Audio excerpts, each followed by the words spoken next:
पंचम स्थान में शनिदेव। किसी भी विद्वान ने पंचम स्थान के शनिदेव का प्लेसमेंट में भावानुसार कोई अच्छे फल नहीं बताए। क्यों नहीं बताए? अभी ये क्यों वाला जो शब्द है उसका आंसर कभी नहीं होता है। उसका आंसर है निरंतर अभ्यास और अनेक वर्ग कुंडलियों के द्वारा अध्ययन और फिर विद्वानों से चर्चा, तब उसका आंसर मिल सकता है आपको। फिर आपका अपना मनन ग्रहों के ऊपर, कारकों के ऊपर कैसा है, तब समझ में आएगा कि क्यों नहीं बताए। हम लोगों की चर्चा है कन्या लगन की, और कन्या लगन में शनिदेव खुद पंचमेश होते हैं और षष्ठेश भी होते हैं। तो होरा पाराशर कहते हैं कि जिसका भी पंचम भाव में पंचमेश हो, ऐसे इंसान के कई पुत्र होते हैं। ऐसा इंसान थोड़ा कठोर भाषी हो सकता है, लेकिन धार्मिक होता है और बुद्धिमान होता है। अब षष्ठेश भी है, तो षष्ठेश अगर आपके पंचम भाव में हो तो धन के मामले में चंचल होता है, मतलब धन आता है और जाता है, क्योंकि अपने स्थान से द्वादश है, पंचम से द्वादश है, क्योंकि नहीं सॉरी छठे स्थान से द्वादश है, पंचम में बैठा है, छठा स्थान का स्वामित्व है तो द्वादश हो गया छठे स्थान से। तो धन आएगा, ऐसा नहीं है कि धन आएगा नहीं, बहुत आएगा, लेकिन जाएगा। तो इसमें तो आप ये भी बोल सकते हैं कि आपका कुछ इस तरह का कार्य हो सकता है जिसमें धन आना और जाना, लाइक बैंकिंग कि पैसा आया, फिर किसी को उधार दिया, फिर किसी से उसका ब्याज वसूला, फिर किसी को दिया, तो इस तरह का कार्य हो सकता है। दया होती है ऐसे इंसानों में, सुखी होता है, स्वभाव से भी बहुत अच्छा होता है, लेकिन चतुर होता है। अब चतुरता शनिदेव में नहीं होती, शनिदेव में टू द पॉइंट बात होती है। अब चतुर तो होगा, क्योंकि जब लिखा है तो जरूर होगा। चतुर का मतलब केवल इतना है शनिदेव के लिए, अगर शनिदेव के कारकों के विषय में जाने और तब बोले कि चतुर होगा, तो वो इतना ही चतुर होगा कि वो सामने वाले का चेहरा पढ़ के देख लेगा कि ये आदमी किस कारण से आया है और हमसे इसको क्या चाहिए, ये पहले प्रिडिक्ट कर लेगा, क्योंकि ये पंचमेश है। तो ज्ञान का अथाह भंडार है, लेकिन भौतिक ज्ञान नहीं कि भाई आप स्टडी के द्वारा कोई डिप्लोमा ले लिया, कोई बहुत बड़ी पढ़ाई कर ली, कोई एमएनसी वगैरह में सर्विस कर रहे हैं, वो शनिदेव की वजह से नहीं होगा।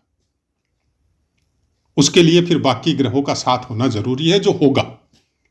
हालांकि पंचम स्थान में पंचमेश खुद बैठता है तो कोई खराब फल नहीं देता है, क्योंकि शनिदेव की खुद की मकर राशि है। लेकिन मकर राशि के विषय में थोड़ा सस्पेंस रहता है शनिदेव के लिए। हाँ, कुंभ राशि में कारक होते हैं, स्वक्षेत्रीय होते हैं, और कुंभ राशि के विषय में इतनी बातें हैं, चाहे दृष्टि हो चाहे प्लेसमेंट हो, वहां पर ये अच्छे फल देते हैं। अब मकर राशि में उत्तराषाढ़ का दूसरा, तीसरा और चतुर्थ चरण आता है नक्षत्र का। उसके बाद में चंद्रमा के चारों चरण आते हैं। फिर धनिष्ठा का पहला और दूसरा चरण आता है, जिसका स्वामित्व मंगल देव के पास है।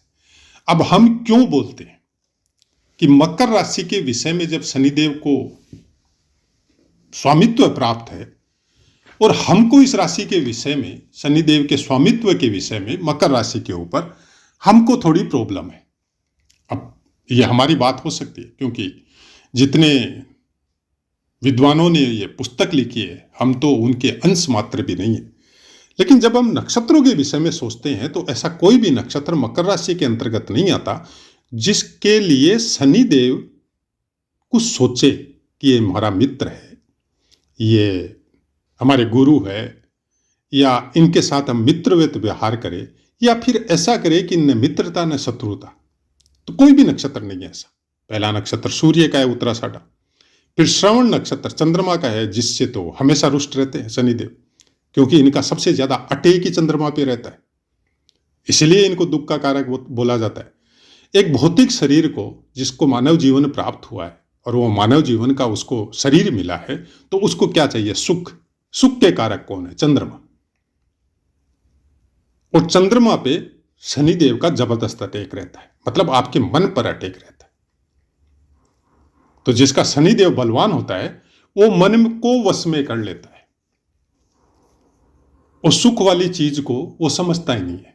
भावनाओं का जाल उसको नहीं घेरता है।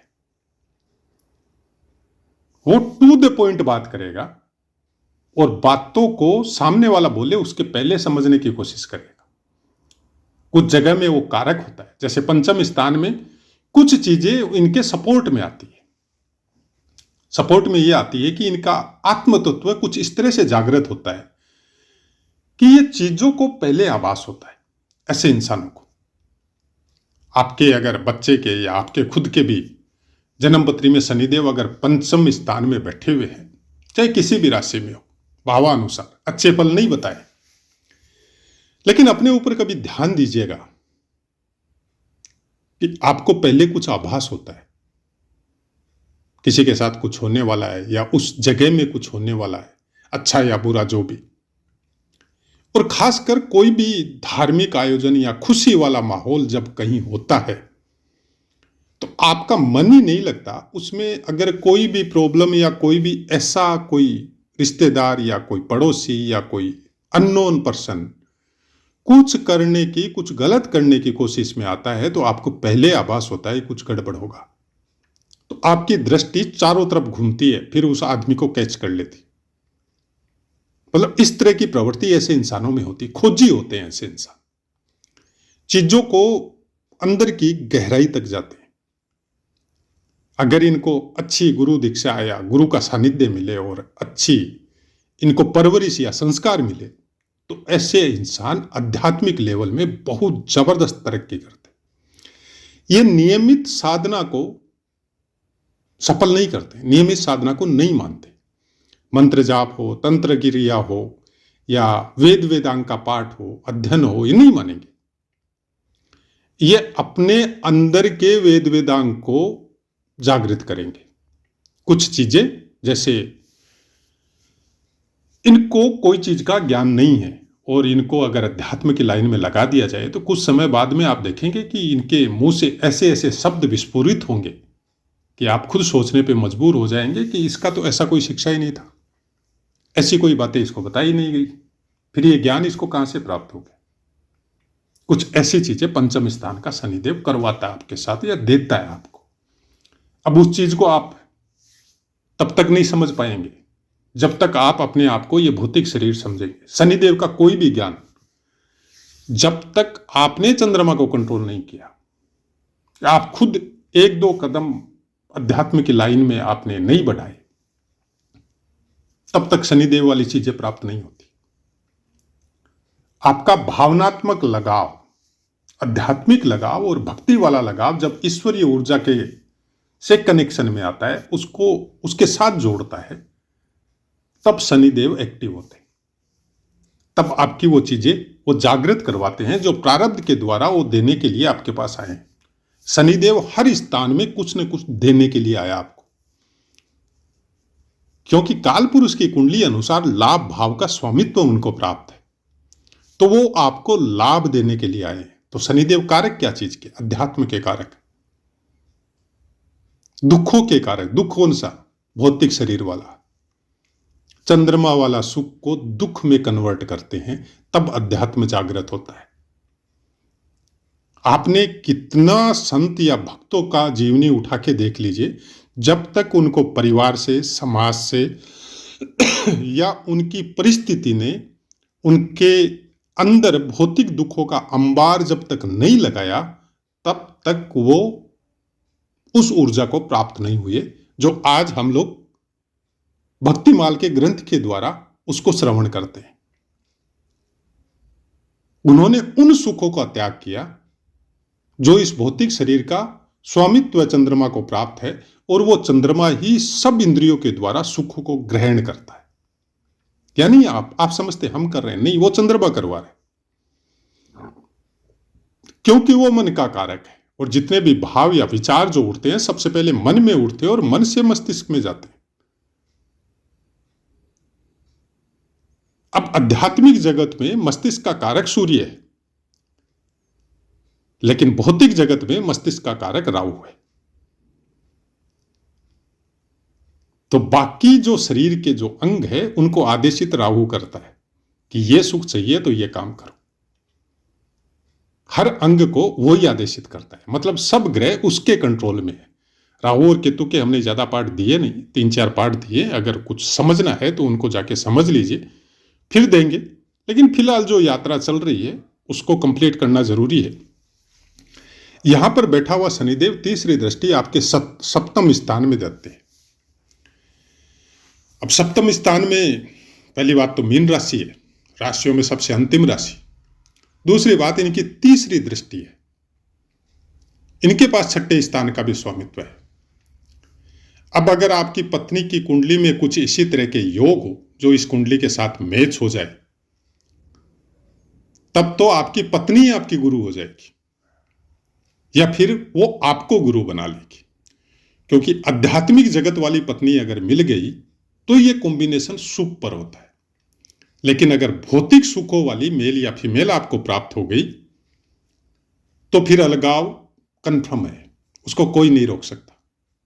तीसरी दृष्टि में वो ताकत होती है शनिदेव की तीसरी दृष्टि में कि या तो आप पूरी तरह कुछ इस तरह के युगल बन जाएंगे जो समाज और अपने घर या परिवार में एक उदाहरण प्रस्तुत करेंगे, या परिवार में रहते हुए ही कुछ इस तरह का अलगाव रहेगा कि आप एक दूसरे के प्रति कर्तव्यों का पालन करेंगे, बाकी कोई मतलब नहीं है। मतलब एक दूसरे से कोई खास कर ये शनि पंचम वाले, या फिर पूरी तरह से अलगाव हो जाएगा जैसे तलाक वगैरह होता है। इसको समझने के लिए आपको पहले अपनी चंद्र कुंडली देखनी पड़ेगी, क्योंकि उसके अनुसार भी शनिदेव को देखना पड़ेगा। सूर्य कुंडली भी देखनी पड़ेगी, बाकी वर्ग कुंडलियों का भी अध्ययन करना पड़ेगा। यह भी देखना पड़ेगा कि किस ग्रह के साथ युति में है, दृष्टि में है, और सप्तम स्थान पे कौन ग्रह बैठा हुआ है या कौन से ग्रह की दृष्टि आ रही है। तब जाके आप ये शनि वाले फल समझ सकते हैं। फलों में परिवर्तन तभी आता है क्योंकि अकेले ग्रह से अगर आपने समझ लिया तो फिर आपको कौन सी जगह के लिए कौन से ग्रह को बल देना है ये आपको समझ में आ जाता है। लेकिन संपूर्ण फल के लिए आपको बाकी ग्रहों का, उन दृष्टियों का अध्ययन करना बहुत जरूरी है। फिर इनकी सप्तम दृष्टि एकादश स्थान पे, कर्क राशि पे, एकादश स्थान काल पुरुष की कुंडली अनुसार इनका खुद का स्थान। कोई भौतिक सुख नहीं देंगे यहां पे। आप दौड़ते रहिए अपने काम सुखों के प्रति, अपने भोग सुखों के प्रति जितना चिंतन करना है करते रहिए। ये हमेशा उसमें अंगुली करेंगे, हमेशा आपको तकलीफ देंगे वहां पर। अब किस तरह की तकलीफ होगी वो तो जो इंसान भोगता है, सबकी अपनी अपनी यात्रा है, लेकिन तकलीफ देते हैं। फिर इनकी दसम दृष्टि आपके दूसरे स्थान पे, तुला राशि पे। ऐसे इंसानों का कुटुंब बहुत बड़ा होता है, परिवार में सदस्य ज्यादा होते हैं और उनके प्रति अथाह कर्तव्य का पालन करता है ऐसा इंसान। अपने दुखों को किसी के सामने रोना नहीं रोता है, खुद भोगता है। और सुखों की कोई चाह अपने कुटुंब या परिवार से करता भी नहीं है। धनी होता है और धन का कोई अपव्यय नहीं करता है। सबके लिए खुद का सुख नहीं देखेगा, सबको पालेगा, परिवार में बड़ा होगा, सब कर्तव्यों का निर्वाह करेगा। न कोई मान की चाह है, न अभिमान की चाह है, न कोई भौतिक सुख की इच्छा है। बस ये करेगा कि हमारा यह ड्यूटी है और हमको करना है, बस इतना ही जानता है यह आदमी। लेकिन आध्यात्मिक लाइन में चला गया, अच्छा कोई गुरु का आदेश हुआ या गुरु से ज्ञान प्राप्त हुआ या खुद का कुछ जागृत हो गया योग साधना करने की वजह से या ऐसे ही किसी के आशीर्वाद की वजह से, तो फिर इनकी लाइन थोड़ी अलग हो जाती है। ये परिवार समाज में रहते हुए भी उनसे अलग रहते, कुछ खोजते रहते, बाहर नहीं भीतर। किसी के प्रति कोई विशेष इनके भाव, कोई जबरदस्त आकर्षण वाले या किसी के साथ बहुत ज्यादा जुड़ाव वाले नहीं होते। एक समय में तो कुछ इस तरह का मनोभाव हो जाता है कि अपने आप को कछुए की तरह बंद कर लेते। पंचम स्थान के शनिदेव एक बहुत ही अच्छे साधु पुरुष थे, उनका कुंडली देखने का सौभाग्य प्राप्त हुआ। जब उनकी दिनचर्या को सुना, उसी के कुछ अंश इसमें बता रहे हैं। मतलब ऐसे इंसान एक तो खुद भी किसी का अच्छा कर्म देख लिया ना, तो भगवान से विनती करते हैं कि इसका भला होना चाहिए प्रभु, ऐसे इंसानों की जरूरत है पृथ्वी पर। और एक खुद भी ऐसे कर्म करते हैं कि अच्छा साधु स्वभाव वाला गृहस्थ या संत इनके कर्मों को देख के वो इनको आशीर्वाद देके चला जाता है और इनको पता ही नहीं रहता है, इनकी कुछ चीजें ऑटोमेटिक जागृत हो जाती। आप क्या सोचते हैं? ऐसा नहीं होता है? ऐसा होता है, ऐसा होता है। और ये एक्सपीरियंस है हमारा, ऐसे नहीं बोल रहे। जिनको देखा नहीं, जिनको पहचाना नहीं, केवल एक दृष्टिपात हुआ था, उसके बाद में खोज खोज के परेशान हो गए, आज तक नहीं मिले। बहुत बार अलग रूप में ईश्वर आके दर्शन देते हैं। कौन से रूप में आते हैं, क्या आते हैं, किसी को पता नहीं है। लेकिन वो बोलते हैं ना कि भजनों में जो बोला जाता है कि तू कहां खोज रहा है, हम तो तुम्हारे पास ही। तो वैसी कुछ चीजें पंचम स्थान का शनिदेव देता है, और शनिदेव ही उसके कारक है। शनिदेव को जो दुख का कारक बताया जाता है, वो दुख वही है। जब तक आप इन चंद्रमा वाले मनोभावों को अपने कंट्रोल में नहीं करेंगे, तब तक मुश्किल है। और आप वर्तमान की परिस्थिति में या वर्तमान के रहन सहन में शायद आप भूल ही गए कि पुराने जो अपने संस्कार थे, परिवारों के, कुटुंबों के, उनको कोई ज्ञान नहीं था। न ज्योतिष का ज्ञान था, न वेद वेदांग का ज्ञान था, न पंचांग का ज्ञान था, लेकिन उन संस्कारों का ज्ञान था। उनके एक परमानेंट डायलॉग रहते थे, मन को वश में रखो। ये शनिदेव के लिए ही है, और चंद्रमा के लिए तो है ही, लेकिन ये एक्चुअल में शनिदेव के लिए है। जो इंसान अपने मन को वश में रखता है, वो उसका चरित्र बलवान होता है। उसने अगर भूलवश भी कुछ गलत कर लिया, जबकि उसको पता ही नहीं था कि ऐसा नहीं करना चाहिए, तो फिर वो जीवन भर क्षमा मांगते रहता है ईश्वर से कि प्रभु आप दंड दो, लेकिन रास्ता दिखाओ। हल गलती की है हमने, हम स्वीकार कर रहे हैं, आप दंड दो, हमको स्वीकार है, लेकिन हमको रास्ता दिखाओ। ऐसे इंसान अपने दंडों को, अपने इसी जन्म में कुकर्मों को साफ करके चला जाता है, क्योंकि शनिदेव को उन्होंने एक्टिव कर लिया। जब आप प्रायश्चित मुद्रा में आते हैं, जब आप अपना मस्तिष्क नीचे जमीन पर रखते हैं, चाहे ईश्वर के प्रति या संतों के प्रति, और क्षमा खोजते हैं, तो शनिदेव एक्टिव हो जाता है, और अच्छे रूप में एक्टिव होता है। फिर वो आपको आपके प्रारब्ध की पीड़ा तो भोगाएंगे, लेकिन उससे सुरक्षा भी करेंगे, क्योंकि उनको समझ में आने लगता है, वो समझ जाते हैं कि इंसान भोगेगा लेकिन डिगेगा नहीं है। अब इसकी लाइन चेंज हो चुकी है, इसको जो प्रारब्ध है वो उसको दे दो। इसलिए आपने देखा होगा भक्तों के अंदर पीड़ा बहुत आती है, तकलीफ बहुत आती है, शरीर की भी आती है, परिवार की भी आती है, गांव समाज की भी आती है, अपमानित भी होना पड़ता है, दुख भी भोगना पड़ता है।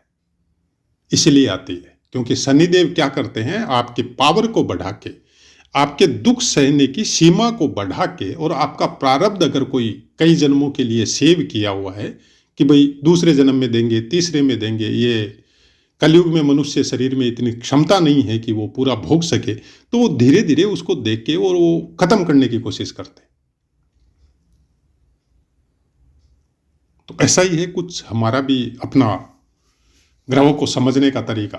और अगर आप ये सोचते हैं कि हम भौतिक दृष्टि वाले फल आपको बताएं और ये चीजें नहीं बताएं, तो इसके लिए आप हमें माफ कीजिए, क्योंकि इस यात्रा में चलते चलते बहुत मुश्किल से इस समय में आके 30-35 साल बाद में इन ग्रहों के कारकों को हमने समझा है।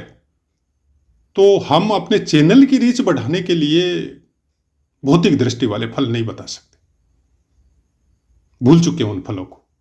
कोई समय था जब एक एक महीने की प्रिडिक्शन करके कुंडलियों में अपने अपने परिवार के निकाल निकाल के रखते थे, उसके अनुसार सबको बोलते भी थे, खुद भी चलते थे। लेकिन अब समय थोड़ा उसी ने चेंज कर दिया, चाहे ज्योतिष शास्त्र ने चेंज कर दिया। अब वो प्रिडिक्शन नहीं करते, न अपनी करते हैं न अपने परिवार की करते हैं। हाँ, इतना जरूर बोलते हैं कि इन कर्मों से दूर हो जाओ भाई, इन कर्मों में कुछ नहीं रखा है। जितना हो सकता है खुद के मन के ऊपर कंट्रोल रखो और जो भगवान दे रहे हैं उसका आशीर्वाद समझो। कंपटीशन करो, संघर्ष करो, ऊपर उठो, लेकिन लालच या लोभ की वजह से नहीं। आपको भगवान ने कर्म करने की छूट दी है, अच्छे कर्म करो, ऊपर उठो उससे। लेकिन किसी को मार के, किसी को गिरा के, कोई गलत कर्म करके उससे मत उठो।